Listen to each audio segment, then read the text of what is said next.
नमस्कार, मी पंजाब डक. आज आहे 27 मे 2026. 31 मे पासून ते 7 जून पर्यंत म्हणजे महाराष्ट्रामध्ये पूर्व विदर्भ, पश्चिम विदर्भ, दक्षिण महाराष्ट्र, उत्तर महाराष्ट्र, कोकणपट्टी, खानदेश, मराठवाडा या विभागामध्ये काय होणार आहे. 31 मे पासून ते 5-6 जून पर्यंत दररोज वेगवेगळ्या भागात चांगला जोराचा पाऊस पडणार आहे.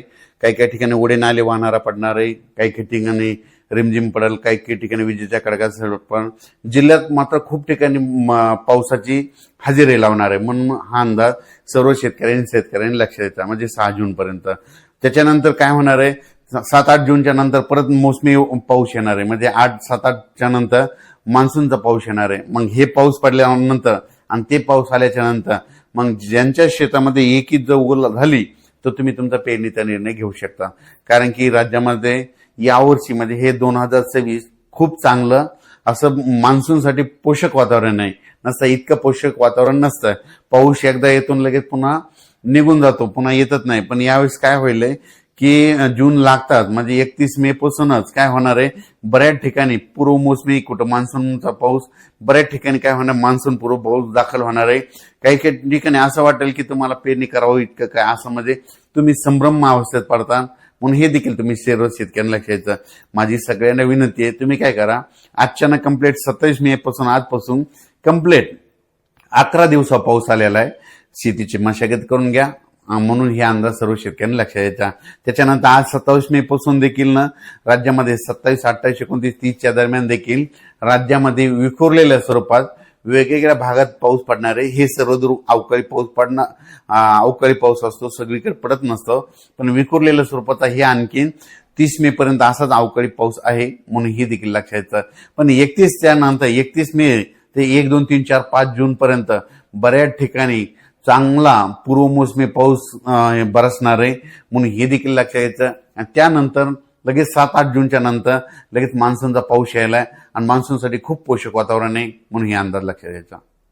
तसेच पण परिस्थिती अशी आहे की तुम्हाला एक सांगू इच्छितो, 31 मेच्या अगोदर कधी पडलेला पाऊस ते अवकाळी गृहीत धरायचा आणि 1 जूनच्या नंतर कधी तो मान्सूनचा पाऊस असतो. म्हणून हे कंपल्सरी म्हणजे सर्व शेतकऱ्यांनी ही गोष्ट लक्षात द्यायची. 1 जून नंतर पडलेला मान्सूनचाच पाऊस असतो, पण काय झालं, हल्ली तज्ञ त्याला अवकाळी स्वरूपात समजतात.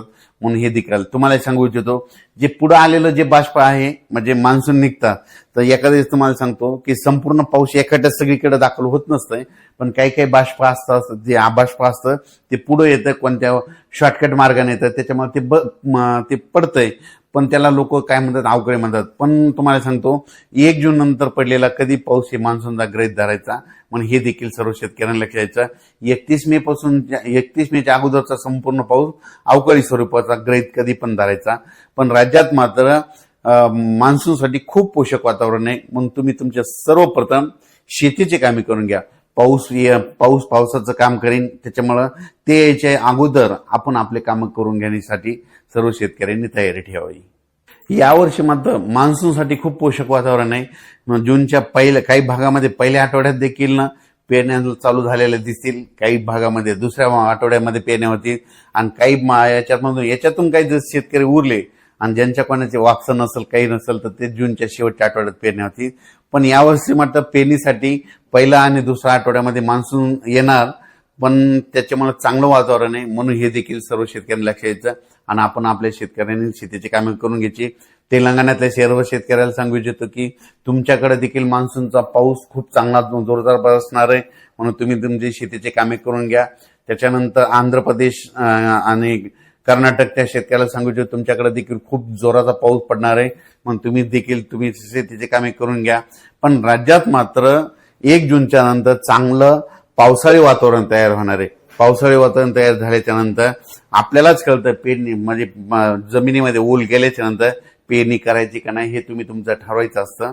हे देखील सर्व शेतकऱ्यांना लक्षात द्यायचं. पण राज्यात मात्र मोसमी पावसासाठी मान्सूनसाठी खूप पोषक वातावरण आहे. म्हणून हे देखील सर्व शेतकऱ्यांना लक्षात द्यायचं. नंतर दररोज अपडेट दिले जातील आणि शेतकऱ्याला मात्र यावर्षी पेरणीसाठी योग्य नियोजन कसं होईल, शेतकऱ्याच्या पेरण्या कशा होतील याचा सविस्तर अंदाज दिला जाईल. धन्यवाद.